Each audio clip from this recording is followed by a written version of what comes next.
Pada kisah sebelumnya, di mana Regu Aji Pradabasu yang terpojok berhasil diselamatkan oleh Regu Gagak Bongol yang datang, meskipun dalam pelarian itu Panji Sabrang tertangkap oleh pasukan Rakuti.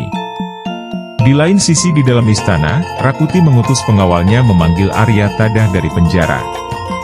Singkat cerita saat Arya Tadah bertemu dengan Rakuti. Tanpa menahan rasa marah terhadap Rakuti, Arya Tadah meludahi Rakuti. Rakuti terdiam dan meminta Ratanca menenangkan Arya Tadah. Dalam pertemuan itu Rakuti meminta Arya Tadah untuk segera melantiknya sebagai raja. Mengingat kini Raja Jayanegara tidak diketahui keberadaannya serta Rakuti yang sekarang memimpin roda kepemerintahan.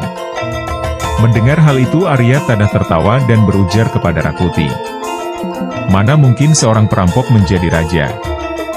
Mendengar hal itu Rakuti turut tertawa, seraya berkata kepada Arya Tadah, bahwa bukankah leluhur Majapahit juga merupakan perampok yang merampok kekuasaan Raja Kertanegara sebelum mendirikan Singosari. Arya Tadah makin tertawa dengan keras mendapatkan jawaban Rakuti tersebut. Arya Tadah berkata bagaimana mungkin sosok Agung Ken Arok bisa disamakan dengan Rakuti. Leluhur Majapahit pendiri Singosari itu merebut kekuasaan Daha dengan peperangan terbuka, bukan dengan tindakan pengecut seperti yang dilakukan Rakuti. Ken Arok menyerang langsung Daha dengan kekuatan dan prajuritnya sendiri. Tidak seperti Rakuti yang meminjam kekuatan orang lain serta dengan tipu daya dan adu domba. Menyaksikan ketegangan antara Rakuti dan Arya Tadah, Ratanca coba mendinginkan suasana dengan membujuk Arya Tadah untuk memikirkan kembali tawarannya. Semua demi Majapahit, karena jika kekosongan kepemimpinan ini berlarut-larut maka bisa jadi daerah-daerah yang sudah ditundukkan Majapahit memberontak dan kestabilan keadaan makin memburuk. Sekali lagi Arya Tadah tertawa, dirinya seperti melihat sekelompok anak kecil yang tidak memikirkan dampak dari apa yang telah diperbuat. Seharusnya Rakuti berpikir dahulu sebelum melakukan makar jika memang mengkhawatirkan keadaan negara. Merasa mengalami jalan buntu dengan berbicara kepada orang nomor 2 Majapahit setelah Raja Jayanegara. Akhirnya Rakuti memanggil pengawalnya untuk membawa kembali Mahapati Arya Tadah ke dalam penjara. Sementara itu di dalam hutan, Gajah Mada dan Raja Jayanegara yang sebelumnya berhasil keluar dari kota Raja Trowulan nampak lelah setelah semalaman berjalan mencoba menjauh dari kejaran pasukan Rakuti. Raja Jayanegara seakan sudah sanggup berjalan lagi, namun dengan sedikit penjelasan serta demi keselamatan Gajah Mada berhasil membujuk agar Raja Jayanegara tetap melanjutkan perjalanannya mengingat mereka masih dekat dengan kota Trowulan.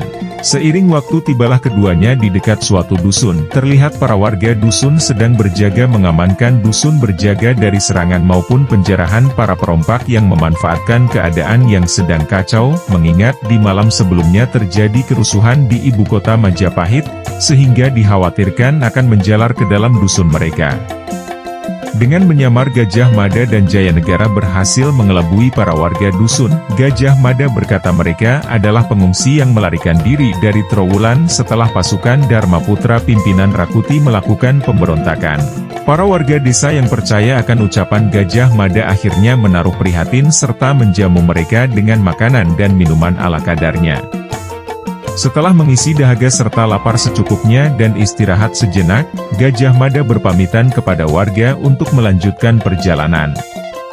Salah satu orang di dusun itu yang dulunya merupakan seorang prajurit yang terpaksa berhenti akibat cedera, selang beberapa lama kepergian Gajah Mada dan Jayanegara akhirnya merasa ingat dan mengenali wajah Jayanegara. Dirinya berujar kepada warga yang lain jika dulu dia sempat bertemu dengan Maharaja sesaat dalam penerimaan imbalan atas jasa-jasanya ketika masih menjadi prajurit Majapahit.